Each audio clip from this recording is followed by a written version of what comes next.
A medida que la crisis se acelera, prestamos más atención. Nos llegaron los lamentos de los griegos, los portugueses y los españoles.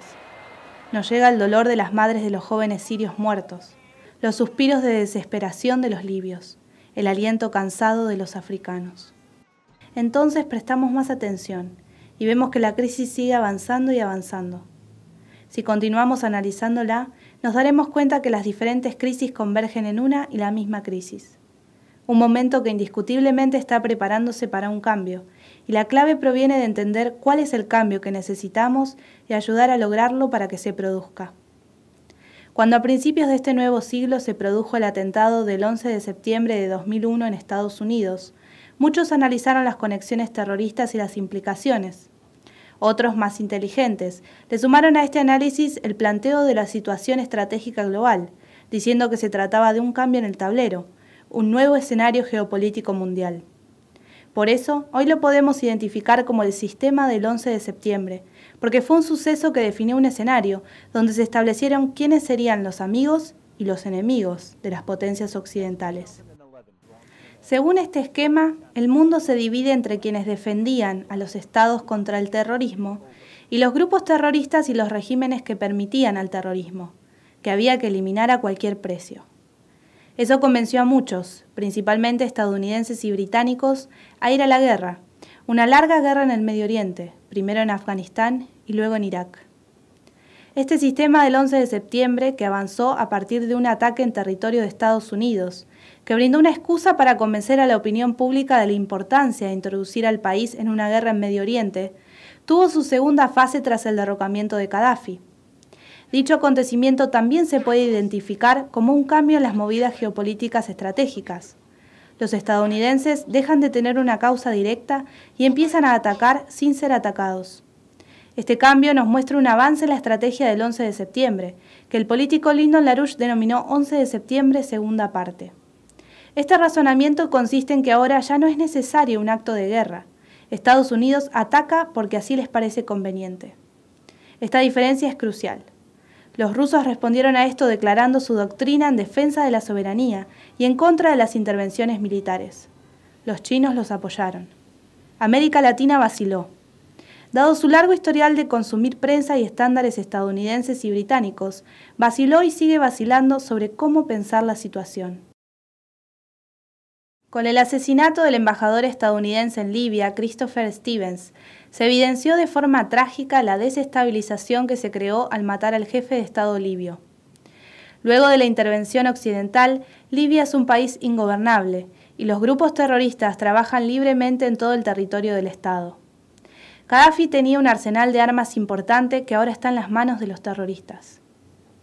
Con esta evidencia, muchos pensaron que Estados Unidos se iba a cuestionar sus políticas bélicas. ¿Realmente estamos combatiendo el terrorismo? ¿A quiénes estamos ayudando? Sin embargo, vemos poco de esto en el Congreso y los políticos del país. Hay que destacar el esfuerzo inusitado de políticos importantes, como Lyndon LaRouche, el congresista Walter Jones y algunos otros en Estados Unidos, que día a día tratan de hacer reaccionar a la opinión pública sobre las implicaciones graves de la política que su gobierno está llevando a cabo. Pero un ejemplo muy claro de la falta de verdadera acción en el pueblo estadounidense se dio la semana pasada, cuando Hillary Clinton testificó ante audiencias del Senado y la Cámara Baja por los sucesos de Bengasi. Las respuestas de la secretaria de Estado fueron evasivas y no abordaron la responsabilidad de sus errores tan graves.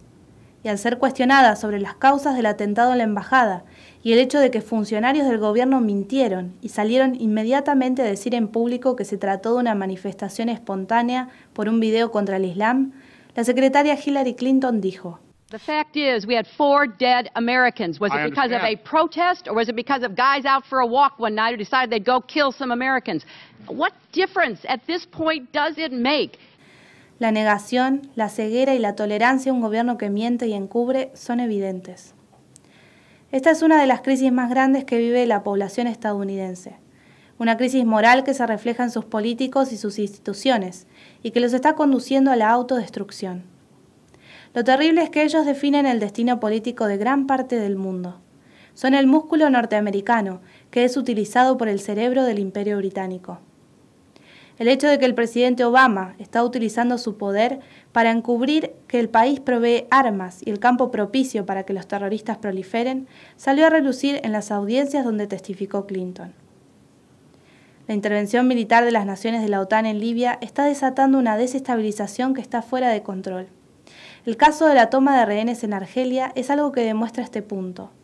En las audiencias con la secretaria de Estado Clinton, varios senadores plantearon la conexión entre Libia y Argelia. El senador republicano de Idaho, James Risch, preguntó si hubo personas que participaron en el ataque en Benghazi, ahora involucradas en Argelia. Aunque Hillary Clinton argumentó que no podía confirmar esto, al responder otra pregunta del senador Cardin, la secretaria de Estado dijo que las armas salieron de Libia y que ahora están llegando a Siria. No hay duda de que los argelinos tenían armas de Libia. Al-Qaeda en el Magreb Islámico tenía armas de Libia. En la situación de Libia y Argelia podemos ver cómo convergen la crisis política y bélica con la desestabilización creada por una insurgencia terrorista y el apoyo de las potencias occidentales a todo esto. Pero en el caso de Malí, que estuvo en la prensa estas últimas semanas, es incluso más clara la convergencia de los elementos principales de dominación que se están utilizando para saquear a las naciones y continuar con el sistema de poder que domina el mundo desde fines de la Guerra Fría.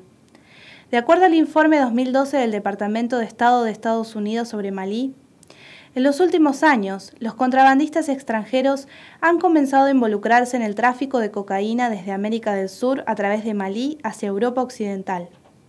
Malí ha sido identificado con autoridad como uno de los países del oeste de África hasta donde se puede rastrear el tránsito del 80% de la cocaína confiscada en Europa.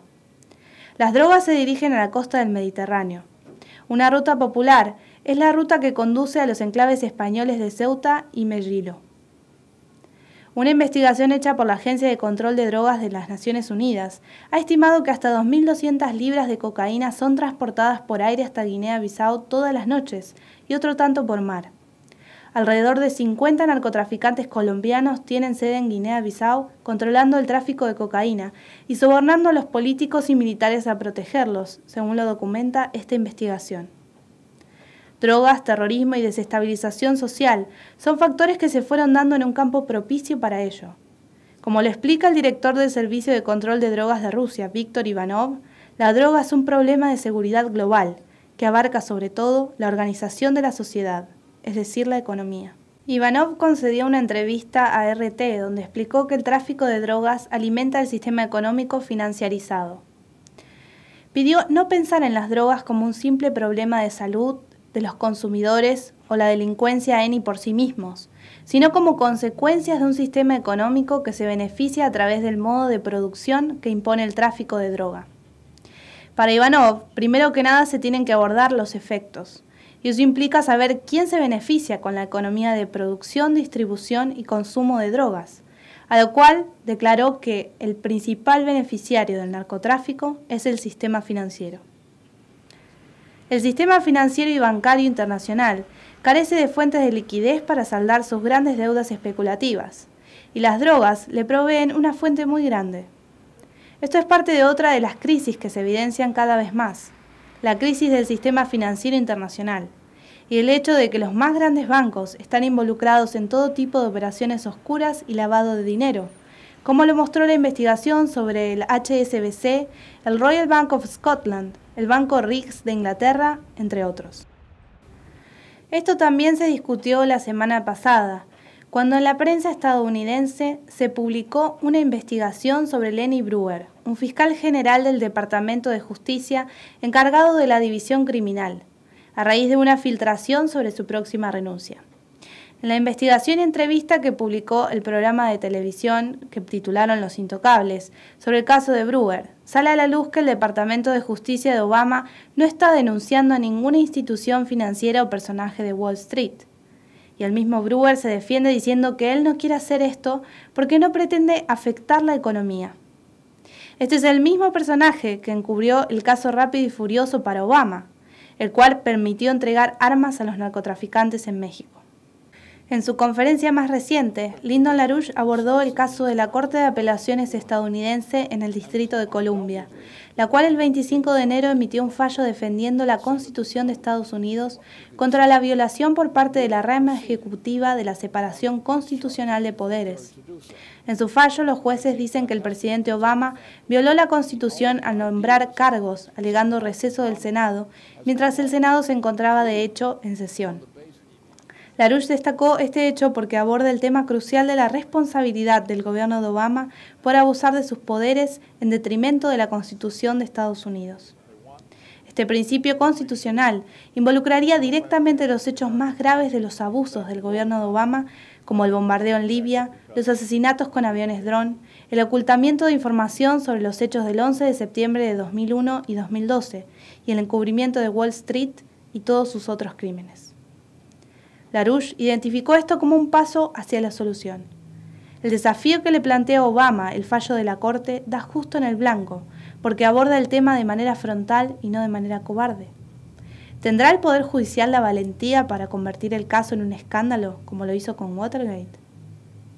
Si en Estados Unidos cabe la esperanza, aunque leve, de darle un giro revolucionario a su situación actual, entonces también la situación en los países árabes puede dar el suyo. Las naciones árabes son naciones cuyos pueblos tienen en la historia y en el corazón la grandeza de vivir entre culturas diferentes durante miles de años. Cuando estas naciones vuelvan a reencontrarse con su cultura y desde allí construir el sistema político y económico que defienda la justicia para el pueblo, entonces la idea revolucionaria de la verdadera libertad humana que aún vive y seguirá viviendo en ellos dará sus frutos.